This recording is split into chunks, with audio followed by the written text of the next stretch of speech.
Barishal Sher-e-Bangla medical college হাসপাতাল সহ সারা দেশের স্বাস্থ্য খাতে অব্যবস্থাপনা, রোগীদের ভোগান্তি ও হয়রানির বিরুদ্ধে পঞ্চম দিনের মতো বরিশাল ব্লকেট কর্মসূচি করেছে ছাত্র জনতা।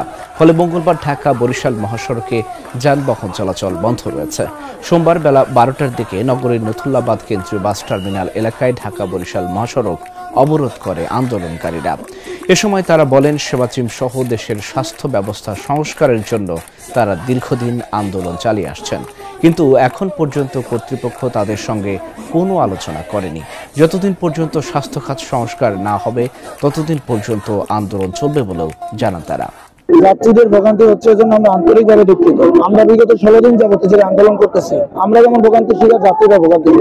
শের-ই-বাংলার একটা মেডিকেল, যে মেডিকেলের একটা মানুষ, সুস্থ মানুষ হচ্ছে অসুস্থ হয়ে ফিরে আসে, এই ভোগান্তির যে এই জায়গায় সাময়িক সময় ভোগান্তি আমরা মনে করি যে তারা সহ্য করতে পারতেছে। তবু যারা সহ্য করতে পারতেছেন না, বৃদ্ধ, অসুস্থ, রোগী, শিক্ষার্থী যারা আছেন, প্রত্যেককে আমরা ছেড়ে দিচ্ছি। কিন্তু আমাদের প্রশ্ন স্বাস্থ্য মন্ত্রণালয়ের কাছে, স্বাস্থ্য উপদেষ্টার কাছে, উনি কি জনগণের সরকার বা ছাত্র জনতার সরকার, নাকি উনি এখন পদলোহন কমিটির সরকার হয়ে গেছে? কারণ বোঝা যাচ্ছে না। 16টা দিন যাবত আমরা অনশন করতেছে, 2 দিন, আজকে 16টা দিন যাবত আমরা রাজপথে। উনি একটা প্রেস ব্রিফ করতে পারতেছেন না। উনি কি খবরগুলো কানে যাচ্ছে না ওনার, বা উনি কিছু একটা আশ্বাস তো দিবেন, সেটাও দিচ্ছেন না। কারণ দুঃখের বিষয়, আমরা 6 দিন ধরে ব্লকেট কর্মসূচি পালন করতেছি। তাকে বারবার বরিশালে আসার আহ্বান করলেও তিনি আসতে পারতেছেন না।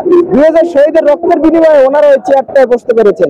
উনি যদি নাই আসতে পারেন, তাহলে উনি চেয়ারে বসলেন কেন? ওনাদের তো কোনো সমস্যা নাই। ওনারা অসুস্থ হলে তারা সিঙ্গাপুরে মাউন্ট এলিজাবেথে যায় বা বিভিন্ন বেসরকারি হাসপাতালে গিয়ে চিকিৎসা গ্রহণ করে। কিন্তু আমাদের যারা সাধারণ মানুষ রয়েছে, তাদের তো ভরসা এই সকল সরকারি মেডিকেল কলেজ হাসপাতালগুলো। আমরা চাই, এখনো বলতেছি, উপদেষ্টা মহোদয় যদি বরিশাল না আসে, তাহলে এই আন্দোলন আরো কঠিন থেকে কঠিনতর অবস্থা হবে। আমাদের কথা হলো যে আমরা যৌক্তিক আন্দোলন, আমাদের দাবিগুলো তারা পর্যালোচনা করে, তারা বরিশালে আসুক, শের-ই-বাংলার অবস্থাটা দেখুক যে কি অবস্থা, আসলে মানুষের চিকিৎসা ক্ষেত্রে আসলে এটা কি, এটা দেখুক, সে পর্যালোচনা করুক, তারপর আমাদের দাবিগুলো মেনে নেয়। আর আমাদের এই দাবিগুলো যদি মেনে নেওয়া না হয়, আমরা যতদিন মেনে নেওয়া না হবে ততদিন পর্যন্ত আমরা